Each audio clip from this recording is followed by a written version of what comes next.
temas. Uno de los ejes temáticos de nosotros es la protección de niñas, niños y adolescentes en los entornos digitales, es decir, en Internet. Para comenzar este taller, vamos a hacerles una encuesta muy pequeñita para que por favor la respondan, no se demoran ni un minutico y seguimos con el taller.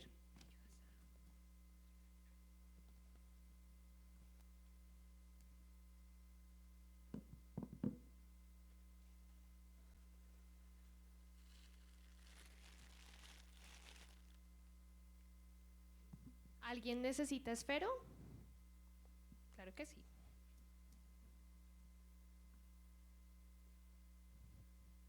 Mira. ¿Alguien más? ¿No? Listo.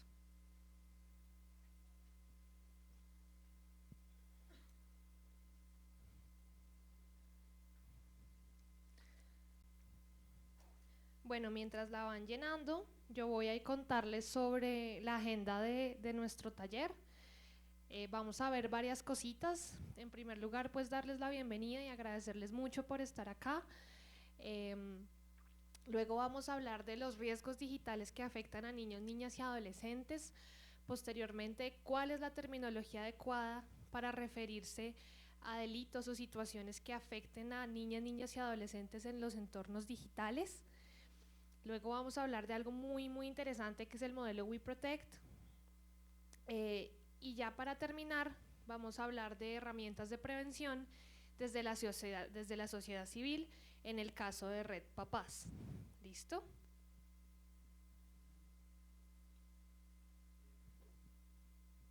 Sí, claro.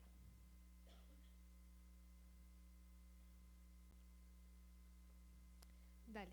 Si ya terminaron la encuesta, yo las voy a recibir y le doy la palabra en este momento a Viviana Quintero para continuar con nuestro taller. Bueno, buenos días para todos y todas. Vamos a dar inicio entonces al segmento de los riesgos digitales que afectan a niñas, niños y adolescentes. Entonces, para comenzar, Caro, tú me ayudas repartiendo post-its. A todos les vamos a dar 3 post-its, bueno, un poquito más de 3, pero ustedes van a llenar 3. Entonces, la idea es que ustedes en estos papelitos anoten en cada uno de los riesgos digitales a los cuales están expuestos los niños y niñas desde la mirada de ustedes, desde su rol como profesionales, como adultos, como cuidadores o incluso padres de familia de un niño, niña, adolescente. La idea es que llenen 3 papelitos, cada uno con un riesgo digital que ustedes crean que pueda afectar a los niños y niñas. ¿Listo?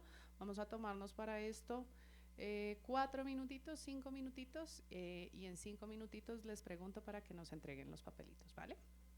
Uno en cada uno, un riesgo por papelito.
Bueno, veo que ya han empezado a salir papelitos. Cuéntenos, ¿quién nos quiere compartir qué ha salido en sus papelitos? ¿Qué riesgos?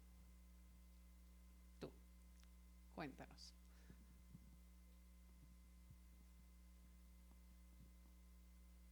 Bueno, hola, buenos días. Mi nombre es Ángel. Las páginas de pornografía sin control ni censura de los operadores y la falta de control y disciplina de los padres. Luis Alberto Ramírez, hogares en los que los padres no tienen adecuado control sobre la internet y falta de adecuados mecanismos de protección al adolescente. Ok, vale, muy bien. Por allí, cuéntanos, ¿qué ha salido en tus papelitos? Está apagado. ¿Ya? Juegos que generan adicciones, contenidos no aptos para sus edades, redes sociales captadores de menores para contenidos y explotación sexual. Ok, vale, muy bien. ¿Alguien más por allí? ¿Tú?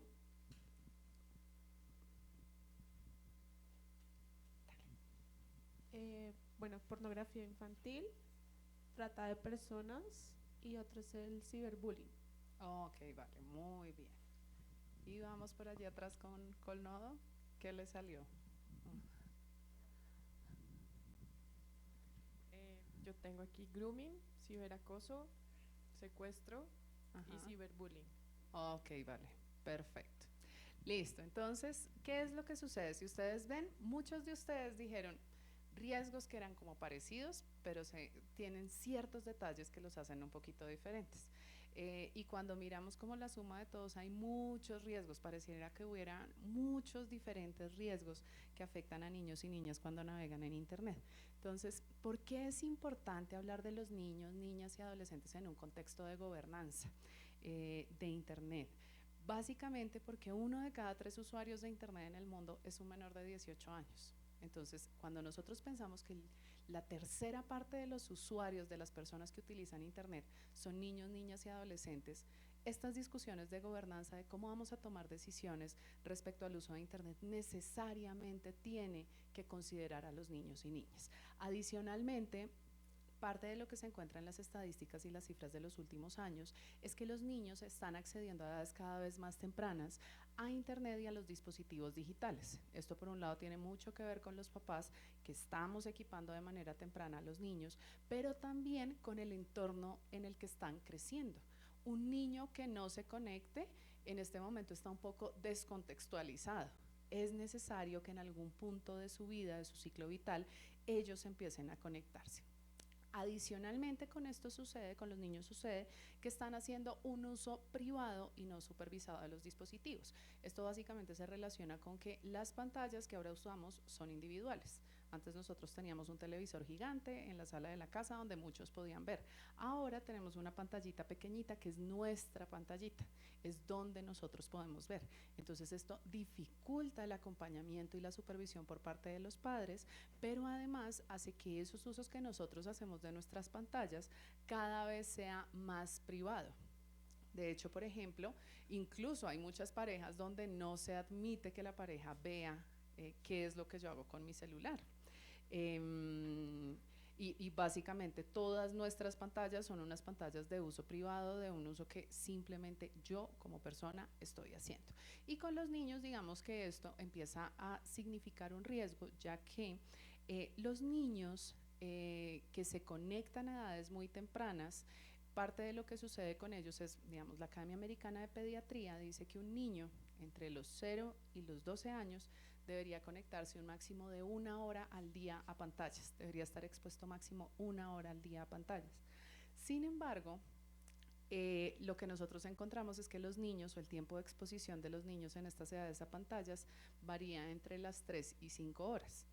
Lo que se ha encontrado es que usualmente los padres, madres y cuidadores dedican a las pantallas el doble del tiempo que dedican sus hijos. Entonces, si nosotros tenemos el ejemplo del niño que está conectado 5 horas, primero está sobreexpuesto, pero además ese niño pasa conectado 5 horas y sus papás pasarían conectados 10 horas. Eso sumaría 15 horas, más 8 horas de sueño que tenemos que tener los seres humanos, más el tiempo de trabajo. implicaría que estos niños no están recibiendo ningún acompañamiento por parte de sus padres. Entonces, a mayor nivel de conexión o de exposición a pantallas, parte de lo que ha encontrado la evidencia es que hay un menor nivel de acompañamiento. Y esto necesariamente pone en riesgo a los niños porque como están en un proceso de formación, necesitan el acompañamiento adulto para apropiar de una manera adecuada no solo la tecnología, sino los contenidos que vienen vía la tecnología. Entonces, eso es lo que ha hecho que a través de la tecnología, las tecnologías de información y comunicaciones, los niños empiecen a estar expuestos a riesgos. Entonces, ¿qué es lo que encontramos en la exposición a esos riesgos? Por un lado, existe un aumento o una masificación de riesgos que ya existían. Por ejemplo, los retos de Internet. Todo el mundo dice como que Internet ha habilitado un espacio para que aparezcan retos que pueden poner en riesgo a los niños, pero los retos han existido toda la vida. De hecho, hacen parte del ciclo de formación de los seres humanos en la adolescencia, como parte de la definición de identidad. Lo que ha sucedido con Internet es que Internet ha facilitado su masificación, su viralización y el acceso por parte de más personas. Y además, particularmente con los casos de abuso y explotación sexual, ha generado nuevas formas para que el abuso y la explotación sexual tengan lugar. Entonces, por ejemplo, han facilitado o han hecho que las personas que tenían una cierta atracción sexual por niños, niñas y adolescentes dejen de ver esto como algo inadecuado y lo empiecen a ver como algo que sucede y que podría darse. Básicamente porque cuando lo ven a través de una pantalla piensan que está bien, que no está tan mal, que si hay otras personas como ellos debe ser porque puede ser algo natural.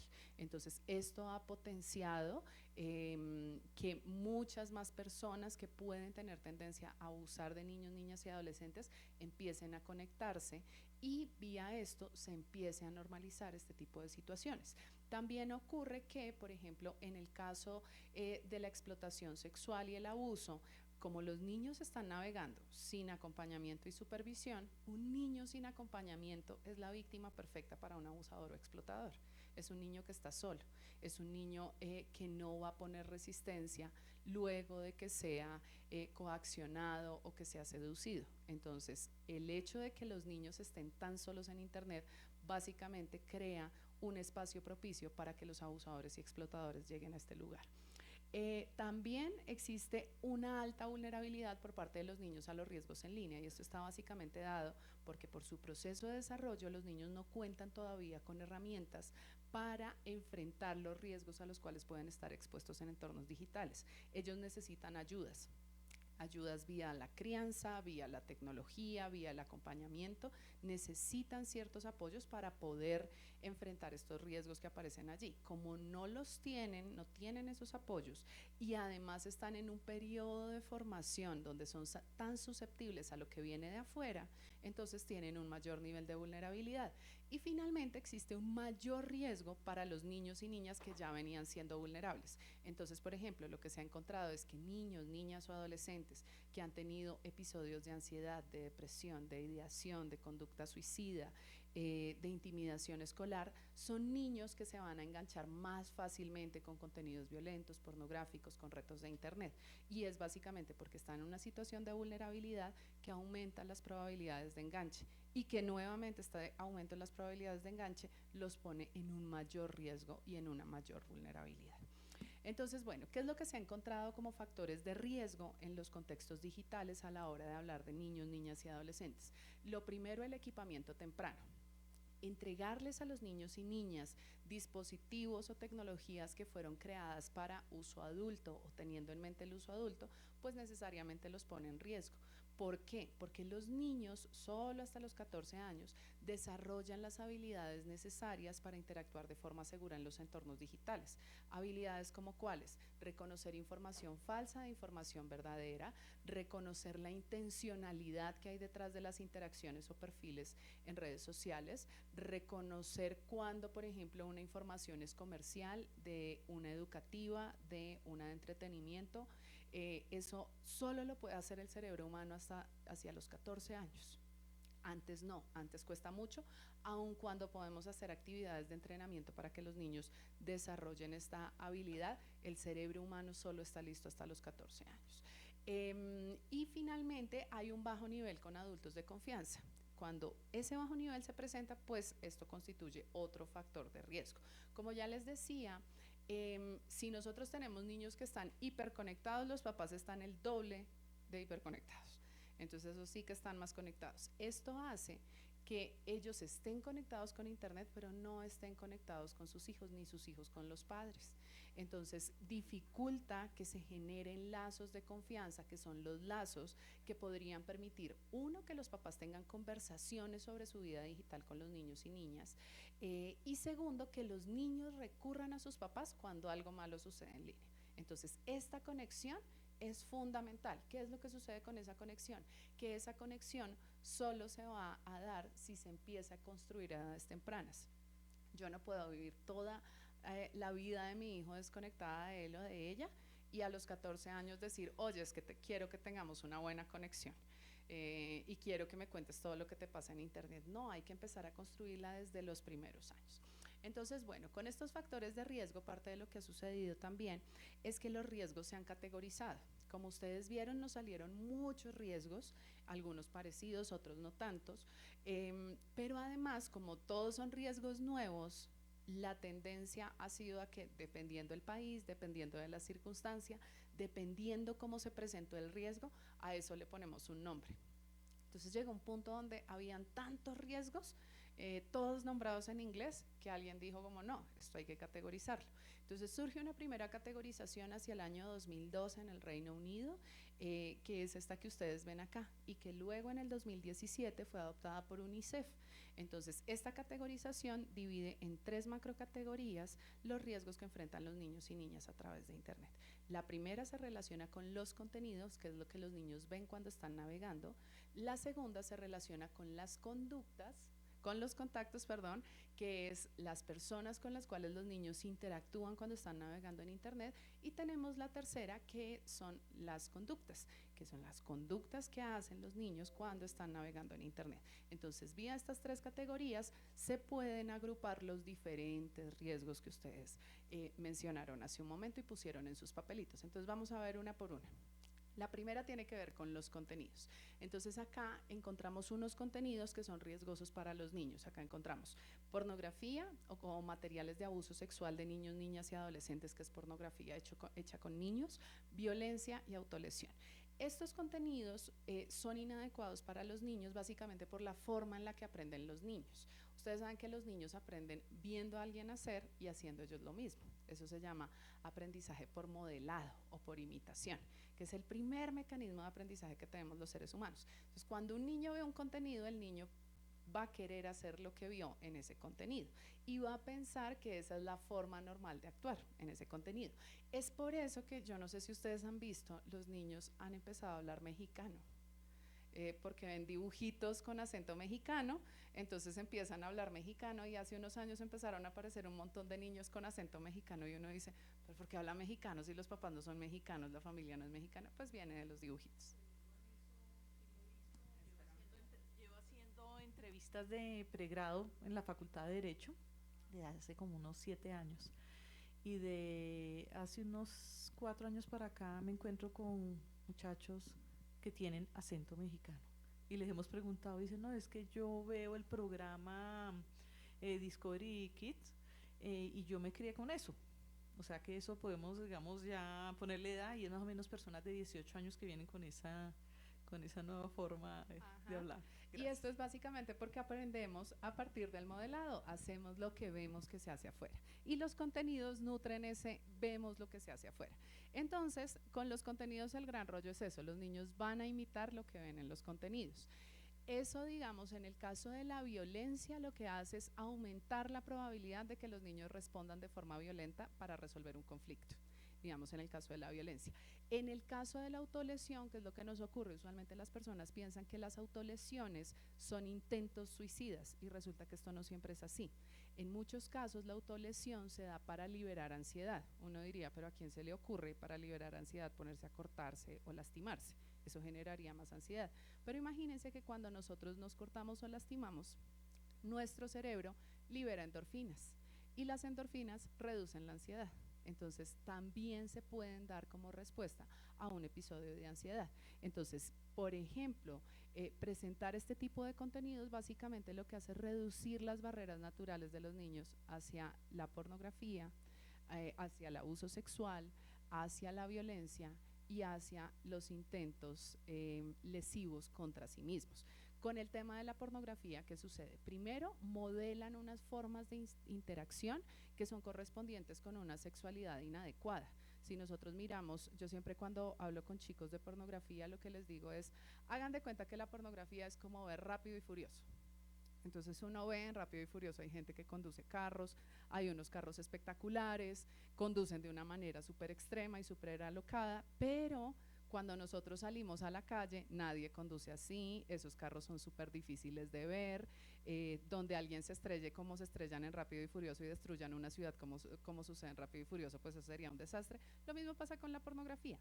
Una cosa es la sexualidad real y otra cosa la que se presenta en la pornografía. Es una visión distorsionada de cómo funciona la sexualidad en la vida real. Entonces, que los niños estén expuestos a este tipo de contenidos reduce sus barreras naturales frente al abuso sexual. De hecho, muchas de las personas que hacen grooming o sextorsión, parte de lo primero que hacen es mostrarles a los niños pornografía para aumentar la probabilidad de que ellos produzcan contenidos de tipo sexual. Y adicionalmente, lo que pasa con la pornografía es que la pornografía se procesa al nivel del sistema límbico, que esto es el cerebro que siente. Entonces, cuando una persona ve pornografía, se despliega todo el repertorio biológico de sexualidad. Entonces podemos sentir placer, podemos sentir curiosidad y se genera un nivel de enganche altísimo. Nosotros, digamos, siempre vamos a procesar la pornografía al nivel del sistema límbico. La información sexual en general se procesa primero con el cerebro que siente. Esa es una de las razones por las cuales el sexo vende, porque nosotros tenemos un enganche natural como seres humanos por factores evolutivos. Pero, ¿qué es lo que sucede con los niños? Los niños todavía no tienen formado el neocórtex, o lo que sería el lóbulo prefrontal, que es esta parte que tenemos acá en el cerebro, que es lo que permite que nos autorregulemos, que decidamos a qué le vamos a prestar atención y que frenemos conductas que nos pueden hacer daño. Entonces, como los niños todavía no tienen ese neocórtex, procesan enterito el contenido con el cerebro que siente. Y eso hace que se genere un mayor enganche. En esta medida, a menor edad de acceso en pornografía, mayor va a ser el enganche de estas personas a este tipo de contenidos, más les va a costar despegarse de este tipo de contenidos y a futuro lo que van a empezar es a tener dificultades en su vida sexual porque van a disfrutar más de la interacción con contenidos sexuales que la interacción sexual con personas reales. ¿Listo? Entonces, eso es lo que tenemos por el lado de la pornografía. Vamos a ver este video cortito que nos habla específicamente del material de abuso sexual.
Entonces, parte de lo que ha empezado a suceder es que se pensaba que los niños eran quienes producían este contenido, pero quien finalmente lo está viralizando en muchos casos son los adultos, algunos adultos que son explotadores y abusadores sexuales, pero también se están viralizando vía, por ejemplo, papás o mamás preocupadas o docentes que tuvieron que manejar algún caso y decidieron compartir este tipo de contenidos para decirle a otros que esto no se debería hacer, para darles advertencias a otros, y básicamente lo que están haciendo es cometer un delito. ¿Cuál delito? El delito de pornografía con personas menores de 18 años. Entonces, bueno, el siguiente riesgo está relacionado con los contactos, con quienes se relacionan los niños y niñas cuando están en Internet. La primera forma tiene que ver con el grooming, que es cuando un adulto intenta acercarse a un niño para abusarlo o explotarlo sexualmente después de haberse ganado su confianza. ¿Me ayudas con el video, Caro, porfis?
Voy a hacer un paréntesis para las personas que están conectadas por streaming, y es que estos videos son de la iniciativa En TIC Confío de Ministerio TIC. Están disponibles en el canal de YouTube de En TIC Confío, en el canal de YouTube de Magic Markers. Para los fines de esta conferencia, digamos que los videos se tomaron unos segmentos, pero los videos son más largos y pueden utilizarlos también en contextos educativos para hablar de estos temas. Entonces, bueno, ya cerrando el paréntesis, otra de las modalidades que se dan es la sextorsión. La sextorsión se da cuando una persona ha producido un contenido de tipo sexual. Esto no solo le pasa a los niños, también le puede pasar a los adultos.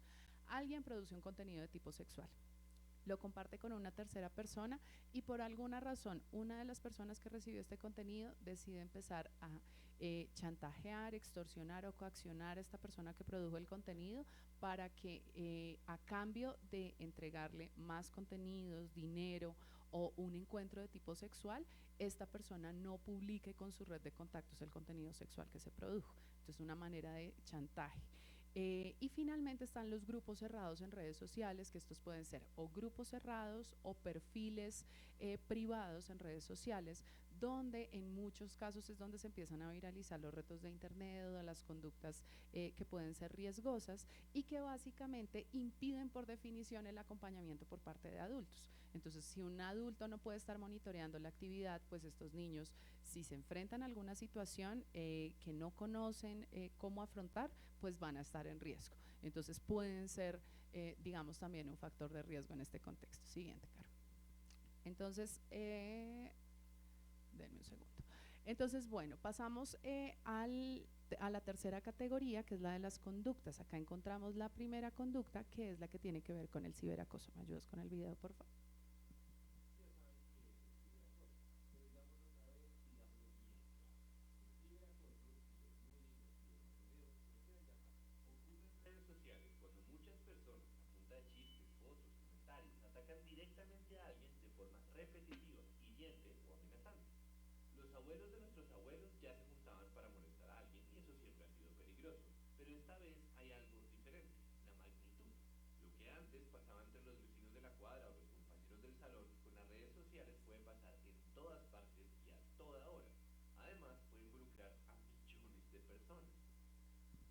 Entonces, digamos que por un lado el riesgo con el ciberacoso es el nivel de viralidad que puede alcanzar, y también que, por ejemplo, esos numeritos que ustedes veían ahí que iban subiendo, que son reacciones, compartidos, comentarios, se convierten cada uno por sí mismo en una nueva agresión para estas personas. Entonces se potencia el daño que se le puede hacer a una víctima.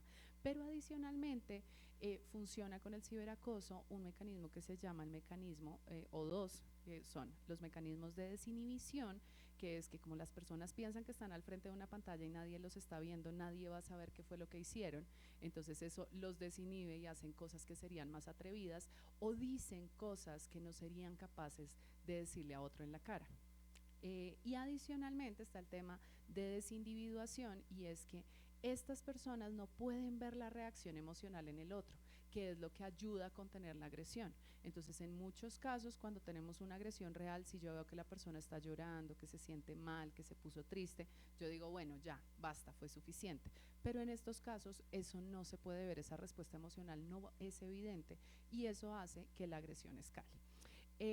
Otros riesgos que encontramos en esta categoría son la ciberdependencia, que digamos con la ciberdependencia, parte de lo que ha pasado en los últimos años es que se habla de la adicción a internet, la adicción a los videojuegos, la adicción al celular, a Facebook, a Instagram, a WhatsApp, adicción por todos lados, y resulta que en este campo no hablamos de adicciones. La única adicción que está contemplada y catalogada en los manuales diagnósticos y estadísticos de enfermedades mentales es la adicción a los videojuegos, es la única que tiene un caso documentado, las demás no.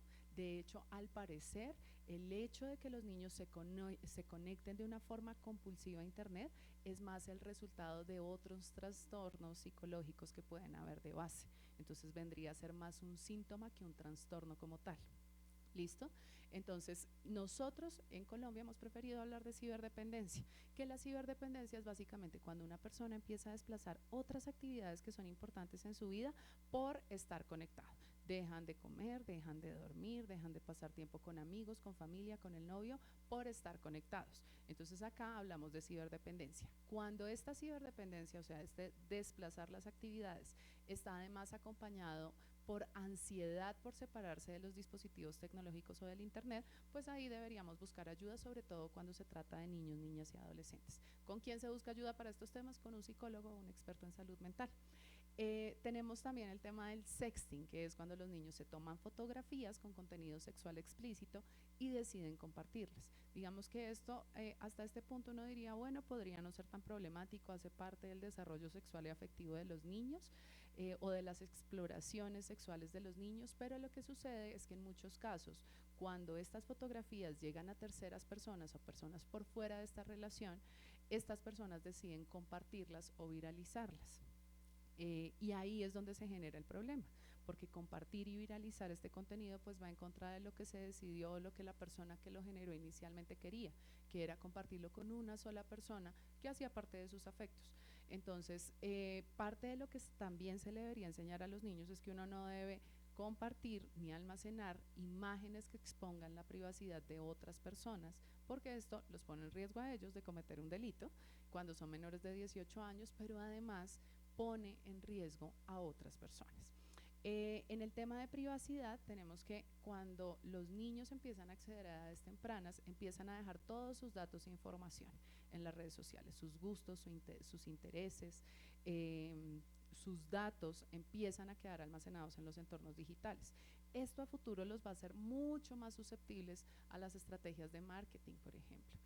Y los niños no son tan conscientes de cómo se están usando sus datos en esos espacios digitales.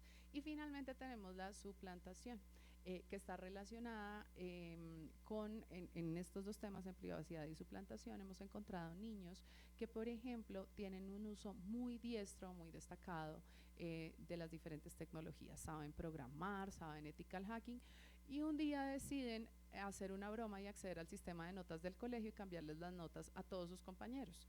Entonces eso al principio suena como una broma chistosa, como una travesura, como estos niños son terribles. Pero el problema es que esto genera unos incidentes bastante graves en las instituciones educativas, con el agravante de que está contemplado como un acceso abusivo a sistemas informáticos. Eso es un delito según la ley colombiana. Entonces tenemos situaciones desafortunadas donde niños, niñas y adolescentes han entrado al sistema de responsabilidad penal adolescente por hacer un acceso abusivo a un sistema informático. Entonces, bueno, ahora les voy a pedir un favor y es que ustedes todos tenían sus papelitos con los riesgos.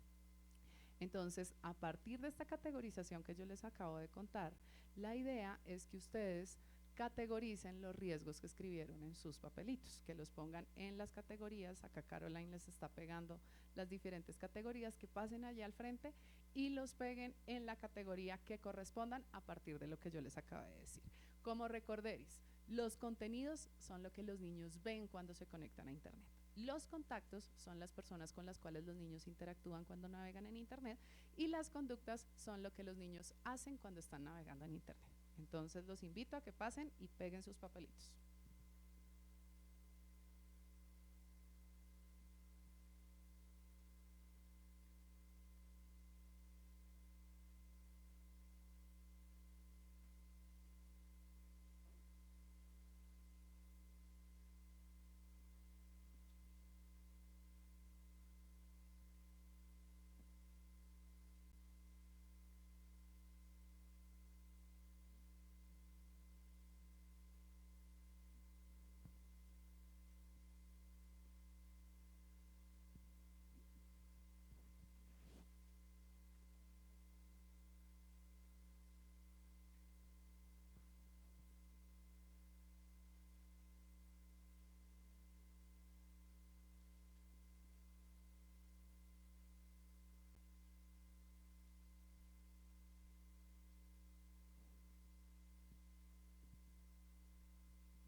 Bueno, entonces vamos a ver qué nos salió por acá en contenidos, páginas de pornografía sin control ni censura, trata de personas. Yo lo pondría más por el lado de contactos, porque la trata implica la persuasión de los niños y niñas, la acogida de estos niños el desplazamiento de estos niños y niñas de un lugar a otro y la acogida de estos niños en su lugar de origen. Entonces implica a otras personas y usualmente arranca como un tema de contacto.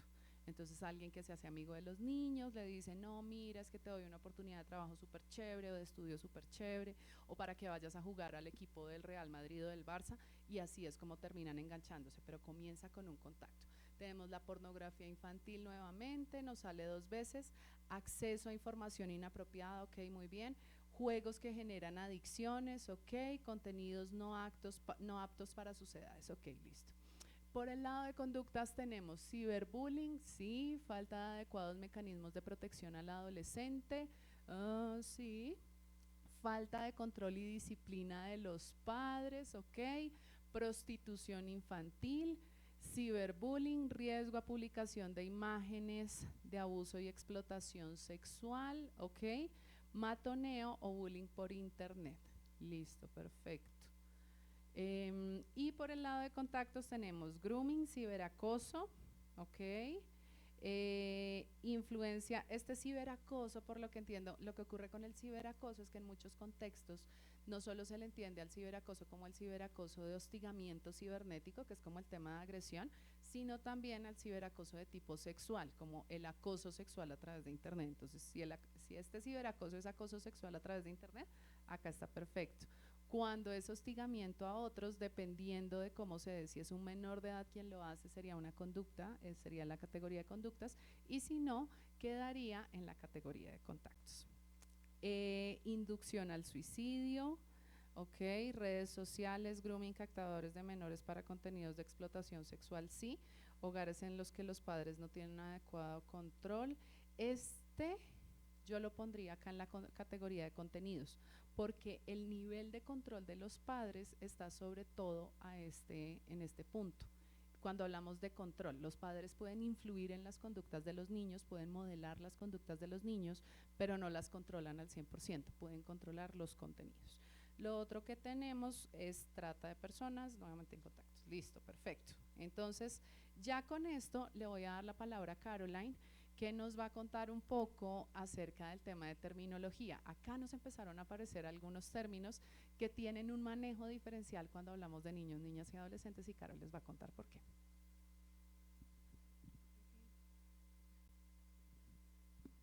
Bueno,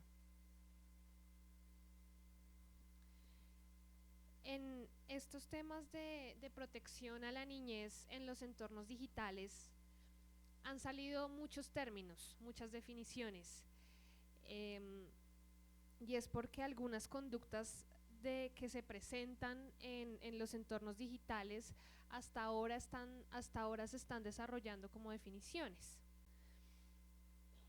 Entonces vamos a hablar de cuál es la terminología adecuada para referirnos a situaciones que afecten a niñas, niños y adolescentes en los entornos digitales, es decir, en Internet. Antes de hacerles las aclaraciones terminológicas que también las pudimos ver en los post-its que ustedes hicieron, quiero dejarles 4 mensajes claves frente al abuso y explotación sexual de niñas, niños y adolescentes que se presenta tanto en entornos reales como en los entornos digitales, que pues es la razón por la cual estamos acá. En primer lugar, esto es un delito. ¿Cuál es el abuso y explotación sexual de niñas, niños o adolescentes en entornos digitales? Es un delito, jamás un negocio. Las personas no son mercancía y quienes facilitan la explotación sexual no se pueden considerar empresarios, ni emprendedores, ni clientes, porque ellos están infringiendo en un delito, porque estamos hablando de explotación sexual de niños, es decir, de personas menores de edad. En segundo lugar, nunca es culpa de la víctima. Acá es muy importante que siempre que nos encontremos con una situación que esté afectando a un niño en internet, en las redes sociales, en ningún momento se puede culpar al niño. Él está en un proceso de desarrollo, él está en un proceso de aprendizaje, y sobre todo si ya son casos mucho más delicados como abuso o explotación sexual, es muy importante que en ningún momento se responsabilice a la víctima por lo que está pasando, porque ninguna persona menor de 18 años puede consentir su propia explotación. La responsabilidad de este delito recae sobre quien la comete, la facilita o la propicia, es decir, la persona que influyó al niño, niña o adolescente para que llegara a ser víctima de abuso o explotación sexual. En tercer lugar, niñas, niños y adolescentes son sujetos de especial protección. Ustedes saben que pues todos contamos con unos derechos, pero en el caso de niñas, niños y adolescentes sus derechos son prevalentes, son universales e interdependientes, y es nuestra responsabilidad que garanticemos sus derechos por encima de todo. Y en cuarto lugar, que este es un problema global. No solo Colombia, no solo Red Papás está trabajando en estos temas fuertemente, sino que a nivel mundial hay un sistema internacional de protección a la niñez muy fuerte, enfocado principalmente en explotación sexual y abuso sexual, porque es uno de los problemas que más está quejando a niñas, niños y adolescentes a nivel mundial. Listo. Cuando les hablaba del lenguaje, es que algo que pasa mucho es que ustedes saben que el lenguaje construye nuestra realidad. Entonces la forma en la que nosotros hablamos va a determinar muchas cosas, va a determinar sobre quién recaen ciertas responsabilidades, sobre todo si somos personas que estamos escribiendo constantemente, que estamos trabajando en medios de comunicación o que estamos trabajando en estos temas. Entonces nosotros queremos hacerles algunas claridades de cómo debemos referirnos a niñas, niños o adolescentes y cómo podemos protegerlos a través del lenguaje. El primer ejemplo es menor, pequeño o menores. Entonces no sé si les pasa, a mí también me pasa, a todos nos pasa, que hablamos del niño como el chiquito, el pequeñito, es que el menor hizo tal cosa, pero no es la forma más adecuada de referirnos a ellos, porque los estamos minimizando. La forma en que debemos referirnos a ellos es niñas, niños o adolescentes, persona menor de 18 años o niñez. Esta terminología no nos la estamos inventando nosotros. Queremos contarles que esto hace parte de unas guías que se desarrollaron a través de un grupo de expertos internacionales que se llaman las guías de Luxemburgo. Si ustedes quieren ver todos los términos que se han trabajado a nivel mundial, sencillamente ponen en Google guías de Luxemburgo y les van a salir todos estos términos que se han acordado internacionalmente con más de 130 países. Otro término que, por ejemplo, acá vimos en los post-its es prostitución infantil. Esto pasa mucho porque los medios, cuando vemos alguna noticia de esta índole, hablan de que los niños estaban ejerciendo la prostitución infantil, ¿cierto? pero esa no es la forma más adecuada. La forma en la que debemos referirnos es siempre dejando en claro que ellos están siendo las víctimas y que ellos en ningún momento son responsables.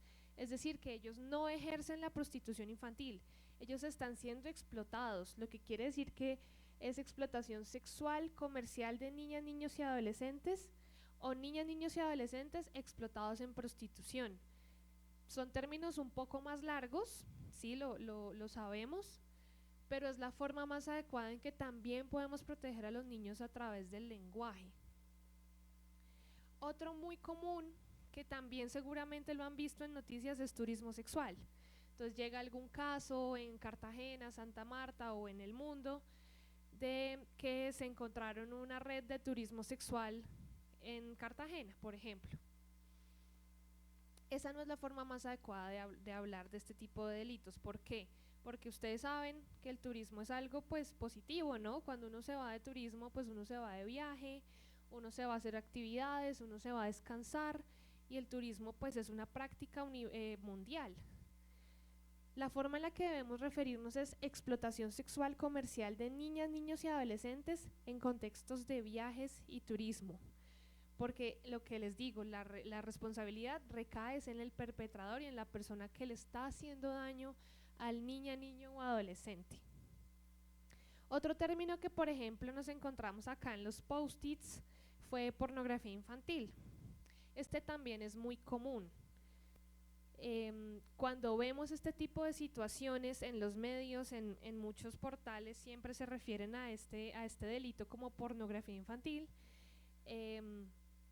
De hecho, pues en la ley colombiana también en algún momento se habló de pornografía infantil, pero para eso se hizo este acuerdo mundial sobre la terminología.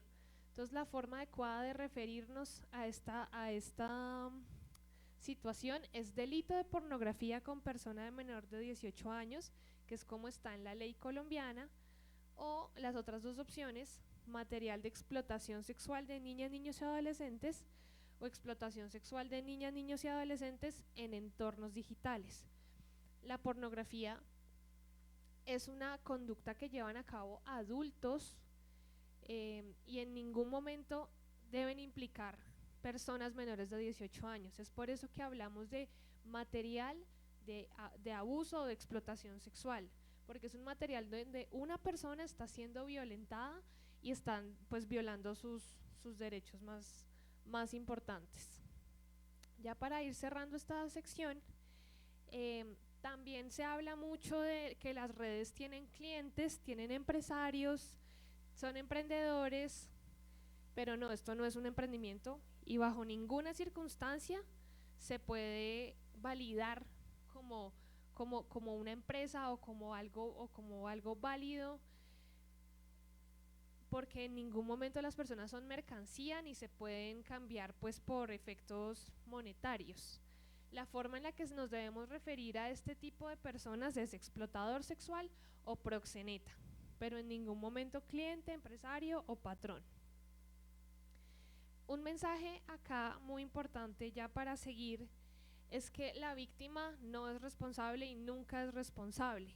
La persona nunca puede consentir su propia explotación. Estos son niños que están siendo violentados, que están siendo afectados. Entonces les quiero dejar estos 5 mensajes clave. Eviten los estereotipos, nunca supongan nada, nunca digan que pues porque ella se lo buscó o es que el niño no tenía por qué estar en internet. Es una situación que pasa mucho en Colombia, que pasa mucho a nivel mundial y debemos buscar las formas más adecuadas de protegerlos.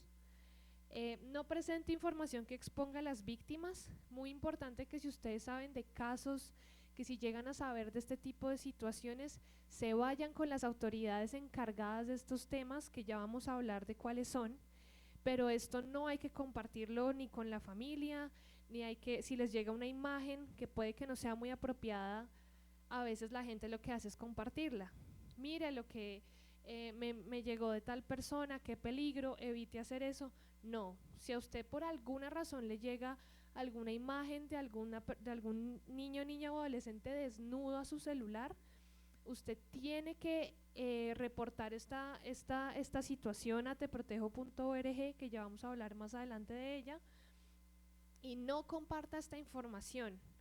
Lo que uno hace para proteger a los niños es denunciar, no compartir con el resto de personas este tipo de imágenes. No justifique la conducta de los victimarios. Como les decía, bajo ninguna circunstancia se puede justificar el abuso o explotación sexual en entornos digitales. No justifique bajo ninguna circunstancia que se puede comprar o vender la dignidad humana. Y finalmente, ningún niño, niña o adolescente se explota a sí mismo ni puede consentir su propia explotación. Ahora, para continuar, pues ya hablamos de los tipos de riesgos, ya hablamos de cómo debemos referirnos a estas situaciones y cuál es la forma más adecuada. Ahora queremos preguntarles, con los post-its que ya tienen, si no tienen me avisan, ¿quiénes creen ustedes en Colombia que son los responsables de la protección de niñas, niños y adolescentes en los entornos digitales? Es decir, ¿quiénes creen ustedes que son los actores que están implicados en esta protección? Entonces, pues me avisan si no tienen post-its. La idea es que ustedes los anoten ahí para que los vayamos revisando. ¿Listo? ¿A alguien le falta? Listo.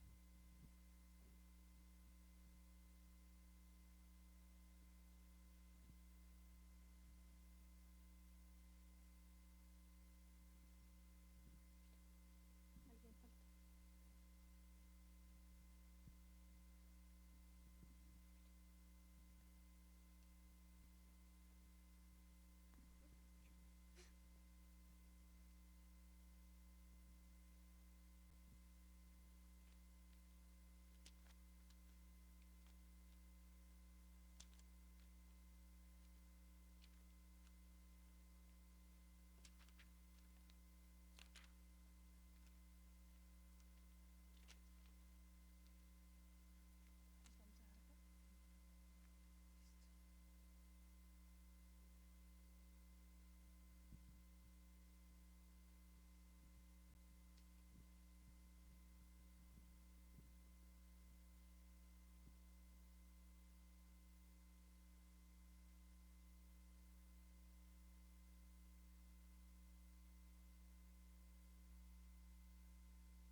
Listo, entonces si ya tienen algunos actores, por favor pues nos van compartiendo qué han escrito.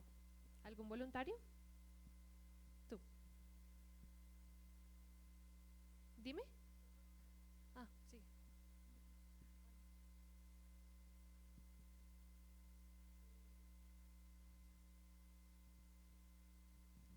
Bueno, primero sería el Estado.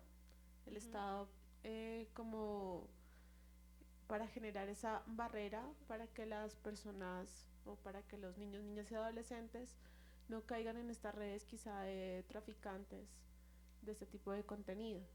Sí.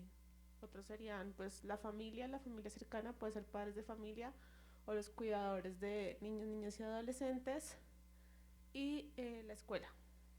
Listo, tú ahí tocas 3 actores muy importantes. Quería hacerte una pregunta y es,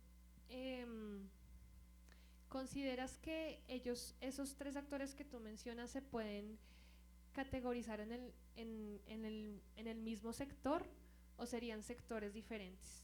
¿Tienen responsabilidades diferentes? Serían responsabilidades diferentes, unas serían más directas que otras.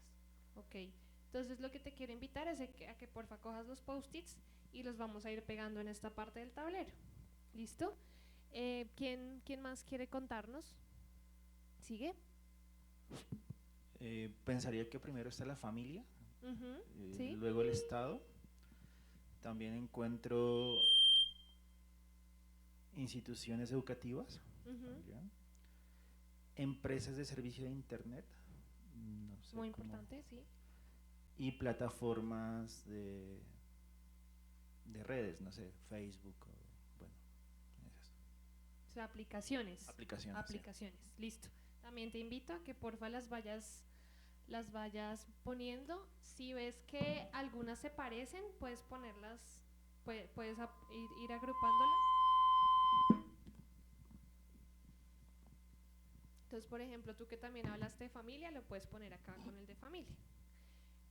Bueno, ¿quién más nos quiere contar qué fue quienes creen que son los responsables? Sigue. El micrófono. Mira yo.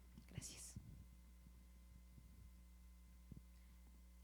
Así como ya dijeron, pues los padres, Ujú. los familiares, los cuidadores, sus redes de apoyo cercanas, el colegio, en caso del Estado, pues Ministerio de Educación, MINTIC, Sí. y también una gran responsabilidad en los medios de comunicación. Perfecto. Si quieres, te invito a que sigas. Muchas gracias. ¿Alguien más quiere compartirnos sus actores? Yo tengo casi que los mismos, pero con la diferencia de que parte es de los padres, Ujú. que es como la cuna donde están los niños en primera instancia y en primera infancia. En segundo, pues las escuelas, que es donde el segundo sitio donde llevamos a nuestros niños. Y en tercera instancia estaría el Estado. Perfecto. Si quieres, te ayudo y los pego por ti. Y seguimos por acá. En primera instancia, los padres y la familia en general, las instituciones educativas y el Estado. Listo. Si quieres, regálame tus papelitos. Pues los que yo tengo ya han sido nombrados. En Gracias. primera instancia están los padres de familia, enseguida el colegio, el Estado y las aplicaciones que funcionan para los niños. Gracias. Bueno, pues lo que vamos viendo acá es que se están armando tres grandes categorías. Todos han hablado del Estado, todos han hablado de las instituciones educativas y de pues madres, padres y cuidadores. Entonces, quiero preguntarles, tenemos esas tres categorías de quiénes son los responsables, ¿no? Estado, instituciones educativas y padres. ¿Sienten que alguien más haría falta en esa corresponsabilidad que tenemos todos como país en la protección?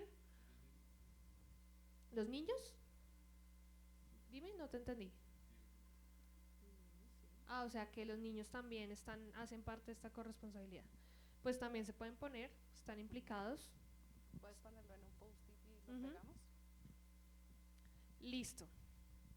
Vamos a continuar y ya les vamos a mostrar pues cómo vamos a organizar estos post-its, pero para que sepan llegamos a tres grandes categorías: colegios, papás y Estado. ¿Listo?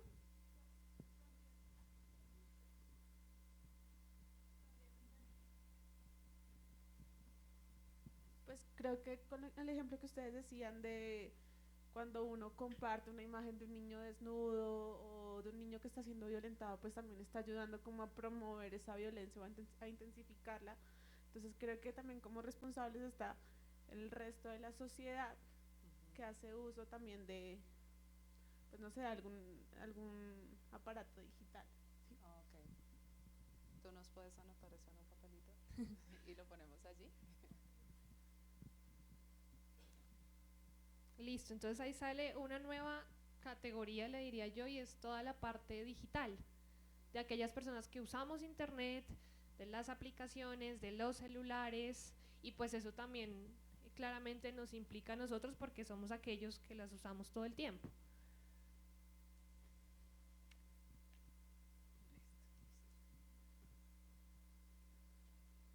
Entonces, bueno, vamos a pasar a el segmento del modelo We Protect. ¿Alguno de ustedes ha escuchado hablar de este modelo? No puedo opinar. ¿Alguno de ustedes, además de Colno, ha escuchado hablar de este modelo? ¿No? Ok, listo. Pues el modelo We Protect es un modelo de múltiples partes interesadas. Es un modelo de múltiples partes interesadas que lo que busca es que los países puedan generar estrategias para prevenir y contrarrestar el abuso y la explotación sexual de niñas, niños y adolescentes en los entornos digitales. Entonces, cuando nosotros hacemos todo este ejercicio con los papelitos, parte de lo que empezamos a ver es que aquí intervienen muchos actores a diferentes niveles. Ustedes parecía que se hubieran leído el Código de Niñez y Adolescencia, que dice claramente que padres, madres, cuidadores, Estado y sociedad son los responsables del cuidado de niños, niñas y adolescentes. Entonces, digamos que por esa parte estuvo bien, ustedes lo hicieron desde el contexto colombiano y desde la lógica legal colombiana. Sin embargo, el modelo WeProtect ha hecho unos avances adicionales. Quiero un poco contarles de dónde proviene este modelo para que ustedes tengan el contexto completo y sepan cómo es que llegamos a este modelo y por qué desde Red Papá se está utilizando en Colombia. Entonces, en 2014 se hace una primera cumbre global que básicamente lo que busca es mejorar la respuesta de todos los países para erradicar y prevenir el abuso y la explotación sexual de niñas, niños y adolescentes en entornos digitales. Entonces, en esta primera cumbre se firma un llamado a la acción. Fue un llamado a la acción en el que Colombia firmó. Colombia se sumó. Además de Colombia, se sumaron 80 países más, se sumaron empresas de tecnología y organizaciones de la sociedad civil. Entonces tuvimos participación de gobierno, sociedad civil e industria. Fueron quienes participaron en ese primer llamado. En 2015 hubo una segunda cumbre. Acá básicamente lo que se hizo fue presentar un modelo estructurado que básicamente les sirve a los países como eso, como un modelo, donde las múltiples partes interesadas pueden priorizar sus esfuerzos, sus recursos y sus acciones para lograr generar un entorno que efectivamente proteja a los niños y niñas contra este flagelo. Entonces, dentro de ese trabajo surge este que es el modelo WeProtect. Ustedes lo pueden buscar WeProtect, así como está, WeProtect Children Online, y ahí encuentran el modelo y encuentran además la web de la Alianza Global WeProtect. Entonces, esto es básicamente un modelo que cuenta con 21 capacidades que deberían desarrollar los países, con 6 sectores: política y gobierno, sector justicia, protección a víctimas, sociedad civil, industria y medios de comunicación. ¿Qué son sectores? Ok, política y gobierno, justicia, protección a las víctimas, sociedad civil, industria y medios de comunicación. Entonces, esto básicamente implica a toda la sociedad, o sea que ustedes no estaban tan por fuera del modelo. De golpe en la categorizada podemos afinar cositas. Entonces, parte de lo que busca es, por ejemplo, que en el sector de política y gobierno no solo se emitan leyes para contrarrestar este tipo de flagelos, sino que además esas leyes se hagan cumplir y se les haga un seguimiento y monitoreo adecuado a esas leyes. Lo que se pide en el campo de política y gobierno es que haya un compromiso del Estado al más alto nivel con este tema. Esto no puede ser como, por ejemplo, desafortunadamente nos ha pasado en Colombia que cuando se van a investigar delitos tecnológicos, los delitos financieros o que atacan al sistema financiero se llevan por delante a los niños y niñas. Entonces, si lo que pasó en el banco nos da tiempo, entonces ahí sí investigamos lo que pasó con los niños. No, la responsabilidad en este tema debería estar al más alto nivel.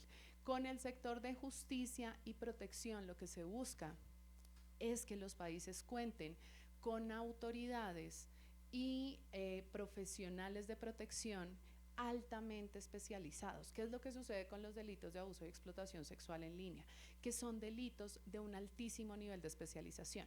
Estas personas que trabajan en este tema, además de saber de leyes y de psicología y desarrollo infantil, que es lo que deberían saber por el lado de justicia y por el lado de protección a víctimas, deben saber de violencias, de prevención de violencias, deben conocer el contexto legal y de desarrollo de niños, niñas y adolescentes, deben saber de violencias sexuales, que son como un capítulo especial dentro de todo el marco de violencias, y además deben saber de entornos digitales con el nivel de especificidad y tecnicismo que tiene saber de tecnología.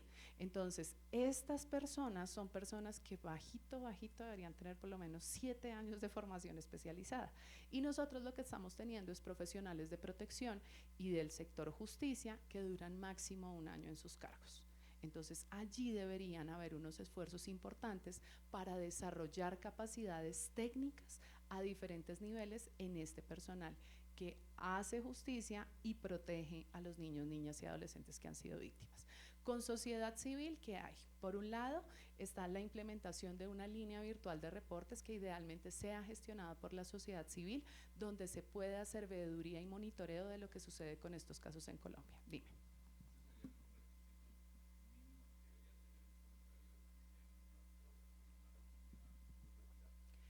Sí, sí. Ay, perdóname. Ok. Que esos serían los requisitos mínimos que debería cumplir un comisario de familia de una comunidad muy retirada para que no suceda lo que sucede con los niños, niñas y adolescentes. Sí. Ok, vale. Entonces la respuesta es sí, deberían ser los requisitos mínimos. Y esto no es por el modelo We Protect. La ley 1098 en el capítulo 2, que es Código de Infancia y Adolescencia, dice que las autoridades y servicios de protección profesionales que trabajen con niños, niñas y adolescentes en el país en su protección integral deben ser autoridades especializadas. De hecho, el sistema de responsabilidad penal adolescente habla de jueces, fiscales, policías, investigadores y agentes de protección especializados en trabajo con niños, niñas y adolescentes. Entonces, si bien es cierto que el modelo lo dice, Colombia ya lo tiene escrito en la ley, o sea, el chulito de política y gobierno ya quedó, nos toca implementarlo acá, a estos dos niveles. Esa necesidad está. Entonces, bueno, eso por el lado de protección a víctimas, justicia y política y gobierno. En el campo de sociedad civil que tenemos, por un lado, las líneas de denuncia, donde se puedan reportar estos contenidos y que idealmente sea una línea de denuncia neutral, que es lo que pasa con el material de abuso y explotación sexual, que si una persona lo encuentra, usualmente lo encuentra porque ha estado haciendo búsquedas asociadas con pornografía. Ustedes que pasan todo el tiempo en internet, ¿se han encontrado alguna vez en una búsqueda normal de internet con un material de abuso sexual? ¿Sí? Ok. Entonces, digamos que aquí hay un tema y es que a veces las personas no son tan dadas a reportar estos contenidos a las autoridades. Si uno, por ejemplo, quisiera reportar esto a través de una app como el app a denunciar, que es el de Colombia, hay que dejar el teléfono, el nombre, la dirección, el número de cédula, fecha de nacimiento. Es demasiada información para que uno quede tan relacionado con ese contenido, que además es un contenido que socialmente está muy estigmatizado. Entonces, generar líneas de reporte anónimas aumenta la probabilidad de que las personas denuncien este tipo de situaciones. En Colombia ya existe una, ahorita Wilmar nos la va a presentar, que es www.teprotejo.org. Otra tarea que hay para sociedad es generar programas educativos para que las familias puedan aprender de estos temas y los niños también. Que esto nuevamente ustedes me preguntan, hay una responsabilidad en el anterior COMPES, o pues el COMPES que todavía está vigente, en materia de educación y de desarrollo de capacidades a todos los niveles. Entonces, nuevamente ya lo tenemos escrito, esta vez en política pública, no en ley, pero hay que ejecutarlo. Está la participación de los niños, que tú decías los niños deberían participar, y sí, los niños deberían participar. Lo que sucede es que en muchos casos esa participación de los niños está limitada a que los niños bailen en el evento donde el presidente va a firmar el acuerdo de protección, a que los niños canten una canción bonita donde el presidente dice que los van a proteger, y resulta que ese no es el nivel de participación de los niños. Parte de lo que se ha encontrado en la implementación de programas educativos es que cuando los niños producen contenidos preventivos en este campo, tienen un mayor nivel de enganche y un mayor nivel de impacto en los niños, porque les hablan en su lenguaje y en su idioma. Luego tenemos el rol de la industria, que básicamente está enfocado a dos cosas. Una, a que si tienen conocimiento de la existencia de esos materiales en sus plataformas, lo notifiquen. Y segundo, que si los han detectado, desarrollen tecnología para desmontarlos y que no sigan disponibles en internet. Y con los medios de comunicación está relacionado con generar mensajes éticos e informados con una terminología adecuada. Informar a la población de una manera que no normalice este tipo de violencias y que no revictimice a los niños, niñas y adolescentes que han sido víctimas. Entonces, bueno, esto por el lado del modelo We Protect. Esto simplemente quiero contarles, es más como el marco en el cual se da el modelo.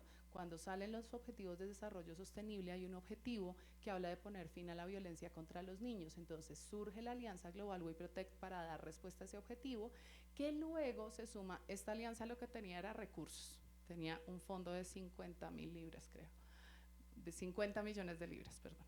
Entonces, esta agencia suma sus recursos a la Alianza Global en Violence Against Children de Naciones Unidas, que crea un fondo, que es un fondo que proporciona recursos a los países para que puedan desarrollar acciones enmarcadas en este modelo. ¿Listo? Entonces, hasta ahí voy. Ok, cuéntanos.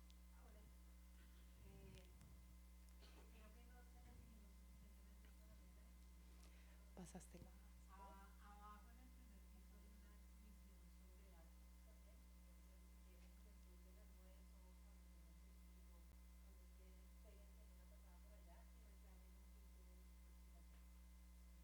Súper.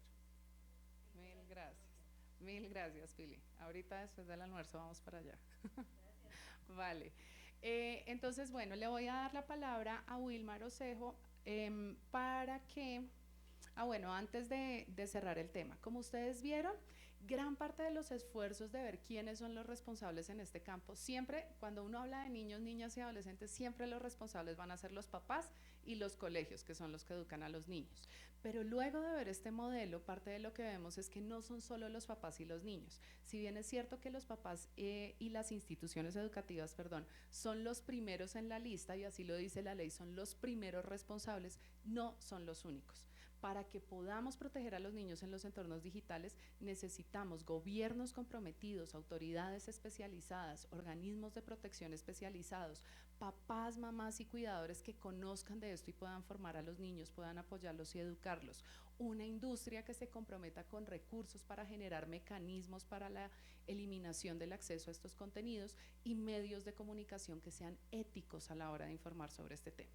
Entonces, la invitación hoy es a que pasemos del lado de ponerle toda la responsabilidad a los padres y distribuyamos esa responsabilidad en todos los actores que hacen parte de los modelos de múltiples partes interesadas en los modelos de gobernanza. Los dejo entonces con Wilmar y Caro les va a pasar las encuestas para que porfis las diligencien antes de salir, ¿vale?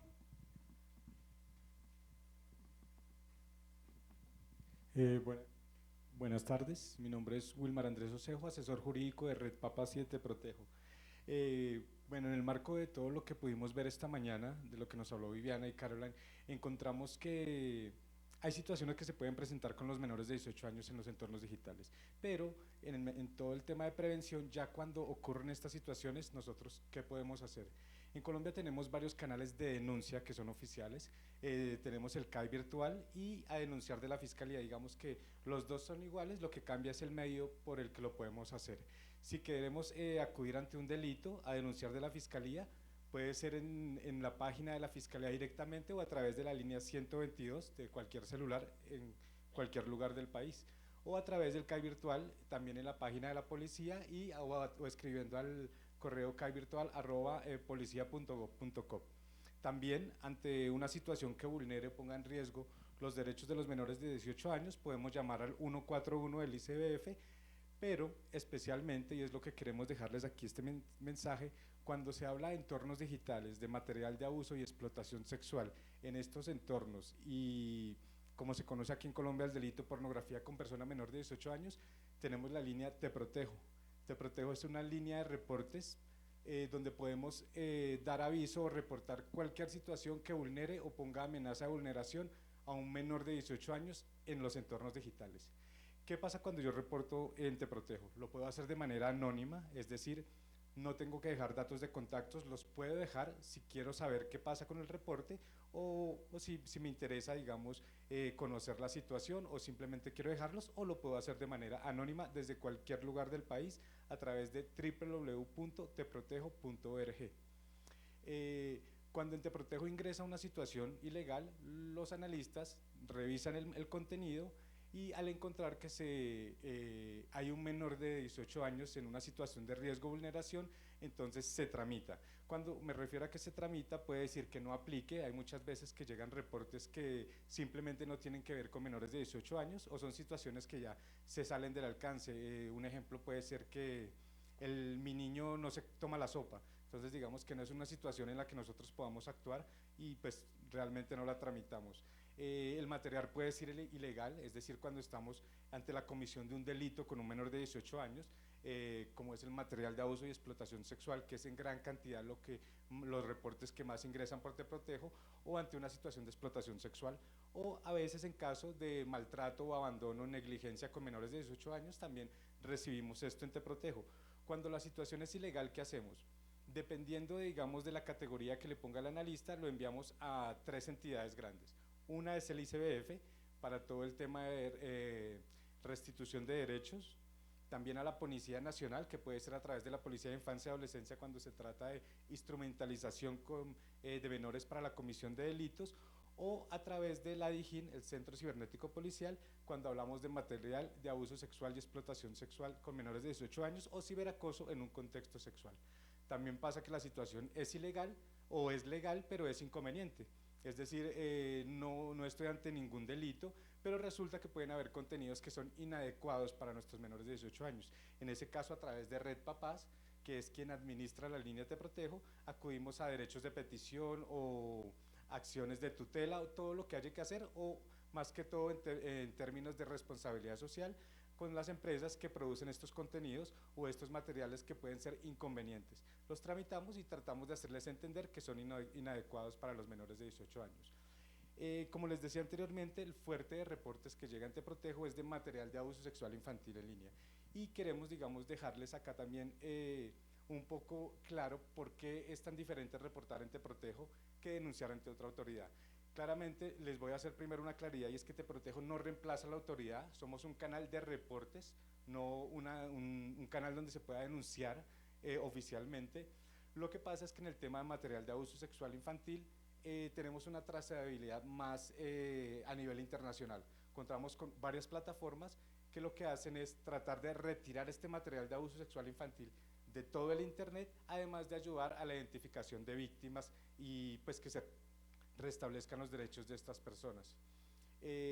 Nosotros aquí tenemos unas estadísticas que son del INJOP. El INJOP es una línea mundial que asocia a varias líneas de reportes que tratan temas de explotación sexual infantil en línea, y encontramos que hay 150.240 correos, 337.588 imágenes analizadas, es decir, que contienen material de abuso sexual con personas menores de 18 años en todo el mundo, y pues otras cifras de material ilegal. Encontramos también unas edades, digamos el 2% de todo este contenido, las víctimas son entre 0 y 2 años, y digamos a pesar que son, digamos el menor porcentaje, es cuando más grotesco, por decirlo así, es el abuso. También encontramos el 89% son preadolescentes entre los 3 o 13 años, a esto le llaman, digamos, un contenido baseline que tiene un tratamiento diferente, se le da como una prioridad para atender estos casos, porque resulta que son ilegales en todo el mundo. Hay lugares donde la pornografía o donde este material, no la pornografía sino este material, es legal con mayores de 14 años, o la legalidad de este material depende de la edad de consentimiento sexual en cada país, pero a nivel mundial las imágenes que contienen material de abuso sexual infantil que son con menores de 13 años son ilegales. Y el 9% de todas estas imágenes están entre adolescentes entre 14 y 17 años. ¿Por qué reportar? Bueno, digamos que aquí encontramos las cifras, ustedes las pueden leer claramente, y yo les voy a decir cuál es el plus de reportar en Te Protejo. Nosotros tenemos, digamos, estos vínculos y estos accesos a plataformas internacionales que permiten que a través de un análisis de estas imágenes de material de abuso sexual infantil podamos catalogarlas y calificarlas con otros países, es decir, enviarles, digamos, esas alertas o esos avisos a las ISPs o a las empresas prestadoras de servicio de internet que están a cargo de este contenido o que están alojando este contenido, para dos cosas. Primero, que sea bloqueado o eliminado del internet, es decir, contribuir en este restablecimiento de derechos de las víctimas, o que este ciclo de abuso no se siga repitiendo, y adicionalmente reportar a las autoridades para identificar víctimas y asimismo encontrar pues a todos los victimarios o estas personas que cometen estos delitos. Nosotros manejamos unos tiempos de respuesta con las autoridades, digamos que este es el colombiano, este es los tiempos nacionales que tenemos establecidos con Te Protejo, y son Para material de abuso sexual infantil tenemos 8 días que cuentan simplemente 8 días en que se tarda la policía en alimentar las bases de datos en las que las ISPs ingresan para bloquear el contenido y que el acceso no sea permitido a ningún usuario en Colombia. Claramente estos 8 días son la actualización de ese listado, no el análisis que hace Te Protejo, porque digamos que los tiempos internos son diariamente ir analizando todos los reportes y así mismo distribuyéndolos. Y también tenemos todos los contextos, digamos que los voy a enmarcar por temas de tiempo en las 3 identidades, entonces con el Centro Cibernético Policial, exactamente con el Grupo contra la Pornografía Infantil de la DIJÍN, 8 días en tiempos de respuesta, contra la Policía de Infancia y Adolescencia tenemos 18 días y con el ICBF tenemos 45 días. No son 45 días en los que nos vamos a demorar en enviar el reporte, sino en los que nosotros recibimos retroalimentación de estas autoridades para saber qué pasa con cada caso. Básicamente es eso. Sé que van a haber muchas preguntas. Si quieren, digamos, conocer más de Te Protejo, tener el botón de reportes de Te Protejo en sus páginas, en sus instituciones, pueden escribirnos a contáctenos@teprotejo.org o a mi correo jurídico@redpapas.org. Muchas gracias. Listo, muchísimas gracias. Ya para terminar, pues les queremos agradecer mucho por su asistencia y entregarles unas hojitas de terminología sobre el lenguaje recomendado para referirse a la explotación sexual de niñas, niños y adolescentes. Entonces las voy a estar entregando y les pido que me devuelvan las encuestas post.